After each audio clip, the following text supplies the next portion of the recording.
to Corporate Cafecito, a podcast based on professional development, career growth, and respecting our cultural identity.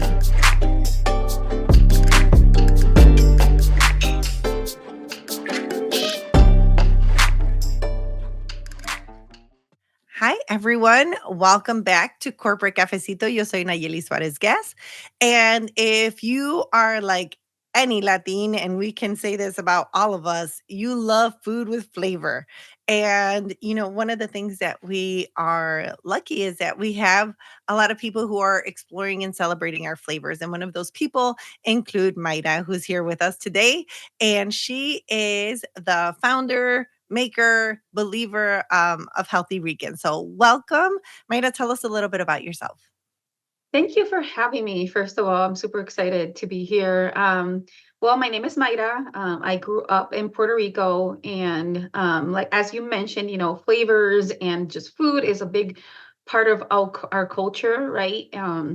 When I moved to Buffalo, I found that I was having a hard time kind of finding those flavors, and I found myself at home cooking more and having to just improvise, I guess, to try to achieve the flavors that are easily accessible, right, in Puerto Rico. Yeah, we Um, take it for granted. Yeah. we really do, right? Because it's just not the same. And if there's not many restaurants that carry like the Mhm. foods that we know and love, especially like I feel like the home cooked abuela vibes, like nobody can replicate that. No. So I found myself in the kitchen a lot, calling my mom, like, how do you make this? How do you make that? And I feel like that's kind of like how it started. In addition to also being a nutrition dork, as I call myself, I'm a holistic health coach. I'm certified, but I've always been obsessed with the topic of nutrition. I think combining both kind of led to Healthy Rican. Yeah, and I think it's really important, that's one of the things that you and I talk. So, Maida and I actually were recording this when I got some bad news from my mom and had to stop and reschedule. But part of it is, when we think about our food, it is not necessarily healthy. And my mom struggles with diabetes and, at the time of this recording is currently hospitalized. And so being the caretaker and seeing the role food plays in our culture, right? I don't think we do a good job talking about nutrition very well. And so tell us how Healthy Rican is a little different. My main goal has always been to provide like wholesome ingredients, just Mhm. just plain and simple, kind of going back to our roots. Like our ancestors, definitely use spices. They use anaro, which is achote, and they Mhm. use, garlic, peppercorns, all of those things. And, it was fresh, right? It was just Right. wholesome ingredients mixed together to make what we know as adobo, a sazon, even sofrito. Sofrito is not a seasoning, but it is a base of our food and it's Mhm. all wholesome ingredients, right? So I kind of wanted to go in that route to be able to kind of go back to like how our ancestors would cook, which was, all natural whole food ingredients. Yeah, and I think it's so important. I remember reading, and this was like several years ago, where they were saying like Butterfinger was going to start using annatto for the coloring, to try to bring some naturalness back into our food ingredients. And I know that I want to say it was 2019 or 2020, the number one word in the grocery store was natural. The next year it was simple, and I think our body is craving that return to just all natural ingredients. Right. And I think that we benefit from it just from so holistically, right? As you talk about holistic coaching, when we think about what we're putting in our bodies, you want to make sure it's as simple or as pure as it and natural. Can you talk about some of the benefits to that?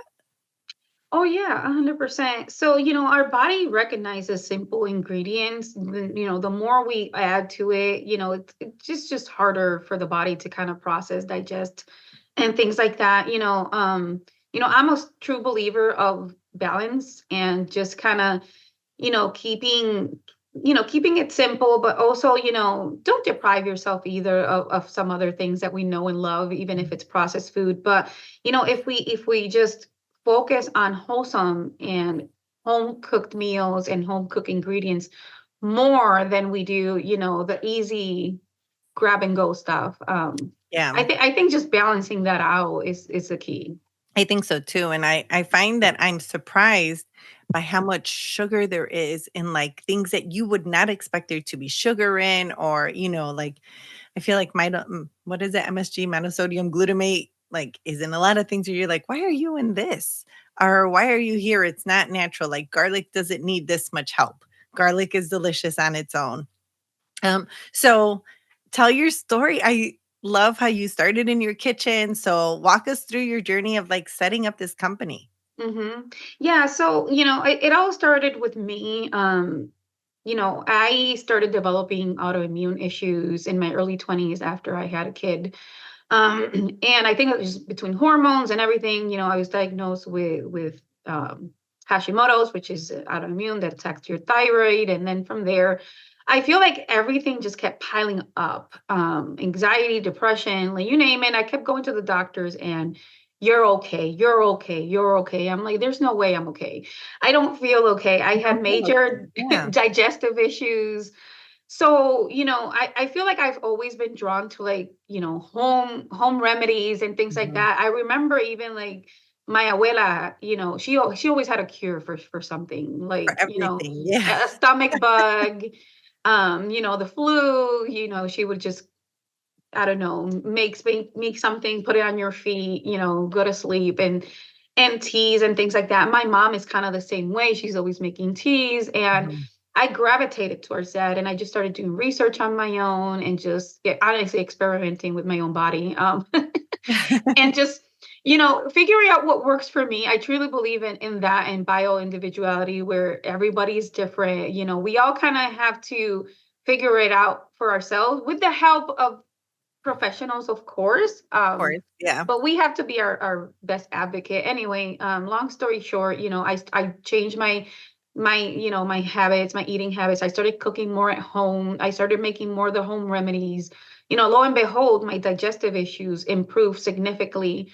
I was told at one point that I should remove my gallbladder, Oh, even though I didn't have gallstones, which is they're the like, just reason. in case. Yeah. Just in case. Yeah, they were like, well, you already have symptoms and eventually you're going to develop gallstones. Might as well just get it removed. I'm like, I'm like, absolutely "No, I wanna not. keep it. I don't know what it does, but I want it." Yeah.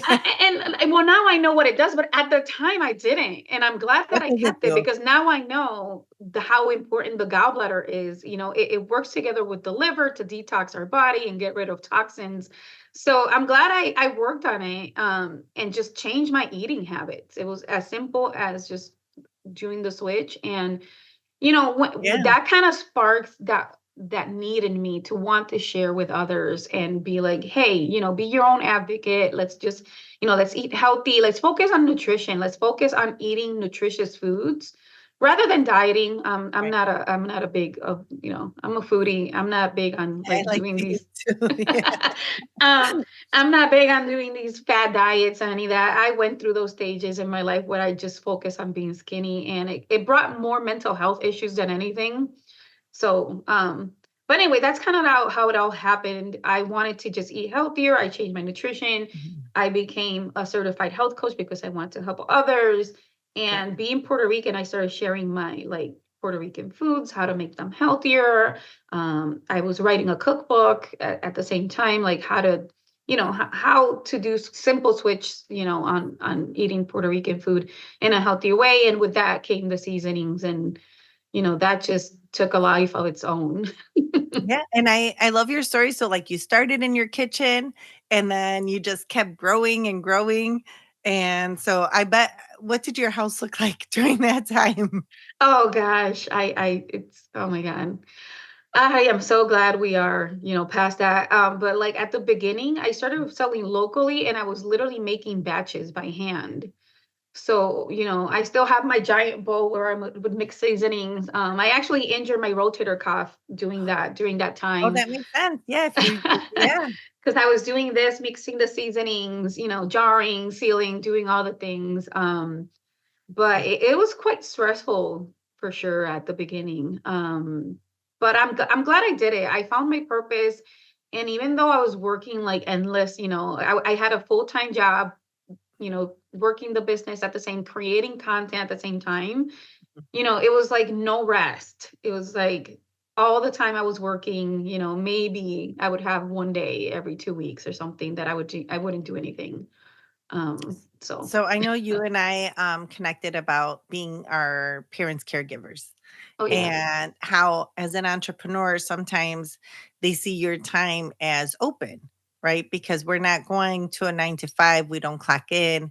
And you said like I take care of my parents and you take care of your mom, right? And so as an entrepreneur, I think that that's one of the hardest things is like, especially if you're doing it in your kitchen or if you're starting out, people are always like, "Oh, pues, you're just doing that. Párale un poquito, ayúdame." And how did you learn to, I guess, and I don't know if you did because I haven't, but like, how do we, at what point do you feel that people started, one, understanding that you had a full-time job, and two, like, how did you address that draw of your time from others? I think that I'm still learning, by the way. Me too. But one important thing that I feel like I've done is I've implemented boundaries, and Mhm. I've implemented respect. Like I defend my business, and whenever I hear somebody, make a joke that I don't do anything all day or that I'm just, at home doing this little business, like I correct them, like no, like this is what I do, and when I Yeah, de eso and vivo. Yeah. and when I break down every single thing that I do, like people just like they open their eyes and they're like shocked. They have nothing to say. Like that's it. That's the end of the Yeah, conversation. And we don't talk about that again. And I feel like, you know, I'm at a point now where people kind of just respect what I do a little bit more. mhm, And so, like I said, setting those boundaries. But it is tough. It is tough to be an entrepreneur and be the go-to person, like, can you help me with this? Can you help me with that? And when it comes to parents, I feel like it's different because, like, I mean, I don't know, but I usually just drop everything and just go yeah. because that's your parents, like, right? Like they brought you to this world, they took care of you, it's a different kind of love. So they're, but even at Yeah, that, but like I they do can't try do to be that. like, hey mom, like I'm in the middle of something, like call you right back. I just want to make I answer with like, okay, are you okay? Good. Okay, I'll call you in two I think minutes. we're getting to that point. Remember when your parents would call you, like, all the time and be like, "Are you okay? Are you okay?" Or, "¿Por qué no me contestaste? ¿Y dónde estabas?" And whatever, and now I'm that way with my parents where I'm like, "Why didn't you answer?" I call the the other parent, I'm like, "Are you guys there? ¿Qué hacen?" Because then you get like, it's the roles are switching, and I think they call us the sandwich generation because 'cause we're not only taking care of our parents, but we're also taking care of our children still. And so you're Mhm, in that, like, the middle, just kind of working both angles, trying to, you know, love mhm, everybody and make sure everyone feels safe and is safe and loved. mhm. That sandwich, I never thought about it that way, I but know, it I heard that and I was like, "Yes, that's exactly what we are. We're the jamon." Like I know it's definitely a different stage for sure. Mhm. Because you can still hang out with like younger crowds and you can hang out with the older crowd and you're okay with both. So yeah, it's definitely interesting. Yeah. One of the things that I think it's, amazing is, like, you talked about getting to Buffalo and there were none of your seasonings, but now you're on Amazon. Yeah. So there is nobody who can't get this in the Right. US. It's interesting you brought up Amazon because that has been the focus for the last couple of years to kind of building that up, building that reputation, Mhm. getting the reviews, which are super important. Because I feel like Amazon is a gateway to reach other audiences, other people, right? Yeah. And also, I'm considering like opening it up to be more international. So if at Nice. some point, because I get requests all the time, like, can you ship to Canada? Can you ship to Spain? Can you ship to Mexico? So I feel like we're not there yet, but it's we can explore that now. What is the plan for the next couple years? So in the next couple of years, I am planning to move to Florida. So warmer weather, closer to Puerto Rico. And you're in New York right now, right? I'm in New York right now and in the cold and everything. And, so my plan is to start making moves in Florida to be able to partner up with, local. I know that there's local Latin grocery stores there that we can Mhm. partner up, maybe even like meal prepping services that we can like co-create meals and things like that. Yeah. So that's kind of like where I see myself in the next couple of years. I am looking too into like getting into retail and in stores. And people ask me all the time, when are you going to be in stores? I'm like, I don't know. Soon, I hope. Mm. But it's all a process. It's all, you can't just grow from 0 to 1 million, right, like that. Like, I feel like Yeah. that's just a dream that we have been sold that. I think the saying is it was an Yeah. overnight success, 15 years in the making. Like, Overnight success don't exist, right? Like, no. and even me, this business it's 4 years old. I started in 2020, but what people don't know is that I've been preparing myself to be an entrepreneur my whole life. I've done it since middle school. I've had experience like selling rosaries that I would hand make. I remember selling Avon at a young age. I don't know, for those old enough to remember Avon. Skin so soft. The deodorants and the lip gloss, all of that. But like, I've been preparing myself. I've been, I failed many times. I've tried other businesses and other things. I've gotten the education. I've gotten business coaches. I've prepared myself, and I feel like I've spent thousands of dollars, and that alone, that nobody sees, right? Like, I don't have Yeah. a college degree in all these endeavors. Yeah, no, I think it's hard because you see when we see entrepreneurs, we see them at like almost like the success stage, right? So you don't get to see like the rotator cuff injury. You don't get to see like the times when you were like had boxes all over your kitchen or you couldn't even like pay for your kid's birthday party because you're like, no, I just ordered ingredients and we don't have money, Right, like all those right, times I think are what right. makes it worth it, and what gets you to that point. And I do think it takes like a certain gusto to say like I'm gonna try this on my own, and it's scary. And I remember, you talked about getting prepared. When I left corporate in 2019, um, I in 2018 I took a home equity line of credit.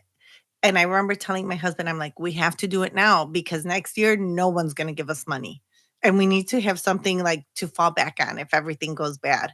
And, just knowing that you're like literally betting the house or like that you're preparing, I was like, let's pay off our car. Let's do this. We're not going to eat out. We're not going to take a vacation. We're going to pay everything we can down so that when we start, you're prepared. It's definitely a lot. It is. It can become a lot. It can become very stressful, and it's never better, right? Like, a Mhm. certain amount of success does not equal that. Oh, well, now I can sit back and relax. Like, no, now you have more pressure, more Right. responsibilities, more crying nights, because people don't see that, right? People don't see, the amount of stress and responsibility. And I don't know about you, but my brain doesn't shut up about this. Like, my No, brain does not I let even me. dream work.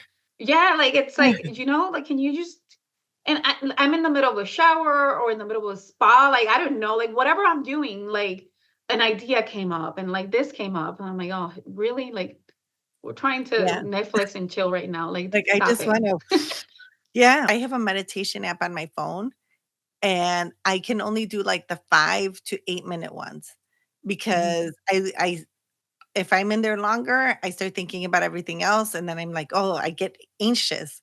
And so, I think part of it is also knowing, like, what you need to kind of, like, detox or calm down, and then finding that because you're right, like, my brain goes a million. And I remember I had one day where it was December 26th, and I was sitting on the couch, and we had no work that day, there was nothing to do, everything was done, and I told my husband, I'm like, "I got a new idea." And he's like, "Stop." He's like, "That's it." He's like, "No, no, no, no, like, no more." So it's also, I think, having people around you that will help you navigate through having those ideas so you don't jump on everything. Mhm. Oh, yeah. Yeah, I get that. And my boyfriend too, all the time. Like, didn't you say you weren't gonna work today? Like, I can't help it. I can't help it. I do write things down. So what I do is I kind of run to my desk and write things down. Like, I have a notebook here.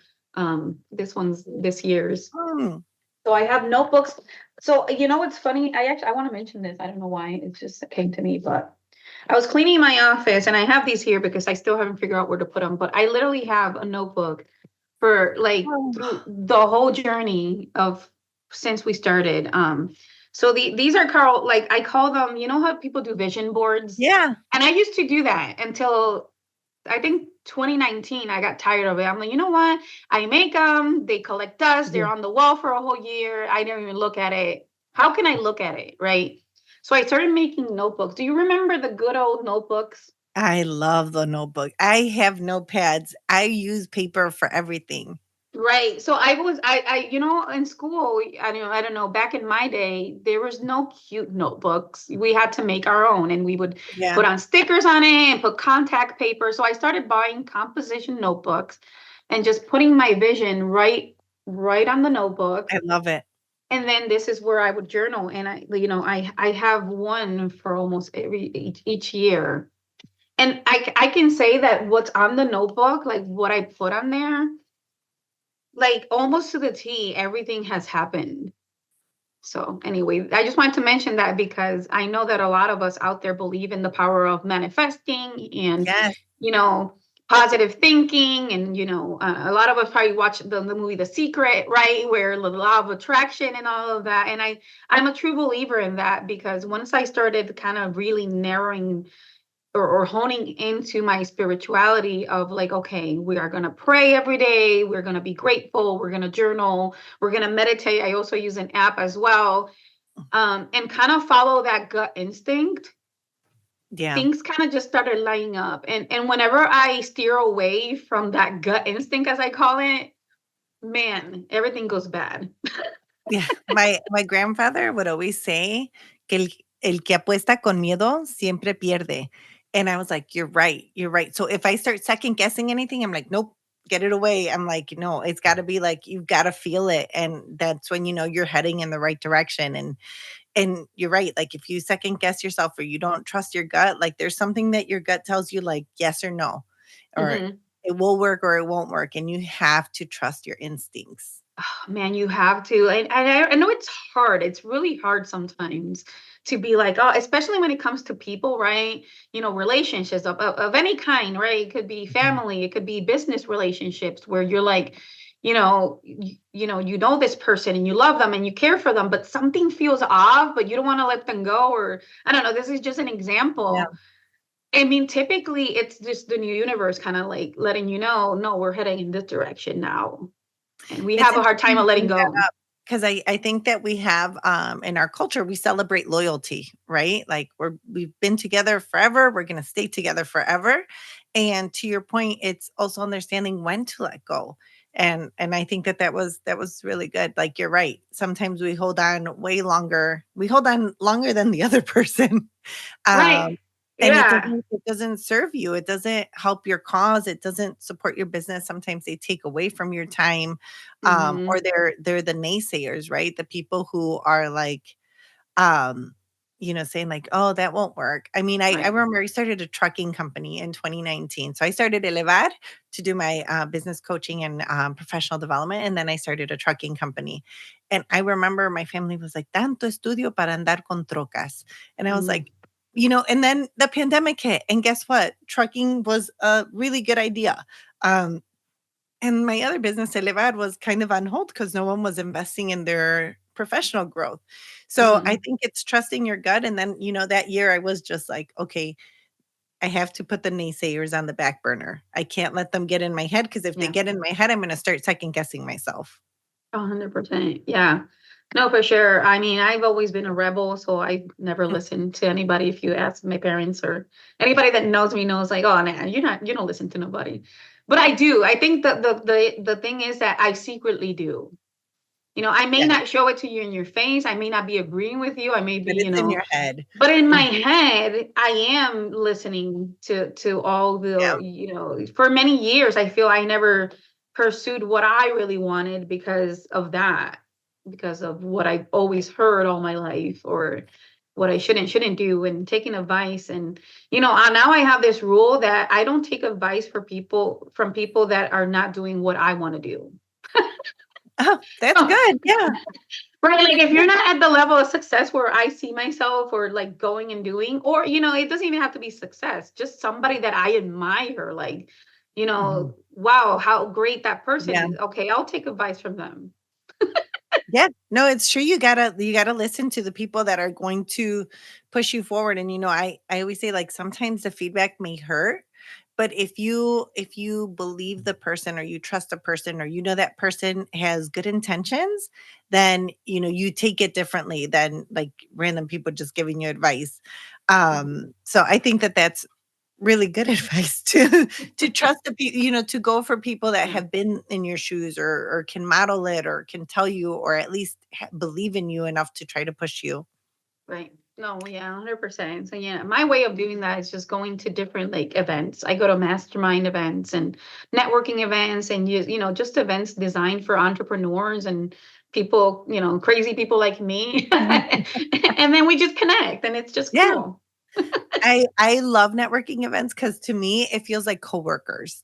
And I'm like, we don't have coworkers. So it's nice to go to those and be like, oh, we're coworkers now, because if you need something, I'll help you. And if I need something, you'll help me, because we're coworkers. Oh, that's a great way of putting it. Yeah, because we don't Yeah. have coworkers. They're No, we right. don't. um, Great. Well, we are almost at time, but I want to make sure everyone knows how to find you. So, one, where is your cookbook sold? So the cookbook is on Amazon, or Barnes and Noble too has it. Honestly, if you Google, Healthy Rican cookbook, it'll probably Mhm. show you the different platforms, but Amazon is definitely like the number one source. Yeah. Nice. And you can also find your spices there. Yes, the And spices wait too. till she gets on shelf in retail, hopefully coming to Florida soon. But we'll put all the links so that people can find you, follow you, try your seasonings. Thank you for making our ingredients a little better, more natural, pure, because we definitely need the flavor, but probably Right. don't need all the extra things that are not contaminating, but in our Well, flavors that are not needed. right. Yeah. Right. That's the way I put it. It's just not needed. Like, why put Yeah. it in there if it's not going to help the flavor, in my opinion. Yeah. Honestly, I always say it just helps the profits of whatever company. Yeah. Yeah, because they make it way more with less natural stuff. Right. So, all right, Maida, thank you so much for coming on Corporate Cafecito. We wish you so much success, and I can't wait to see you as you continue to grow and expand. And hopefully you'll come back and we'll have more success stories of yours to share. Thank you. No, thank you so much for having me. I appreciate it. All right, everyone, I'll see you next time on Corporate Cafecito.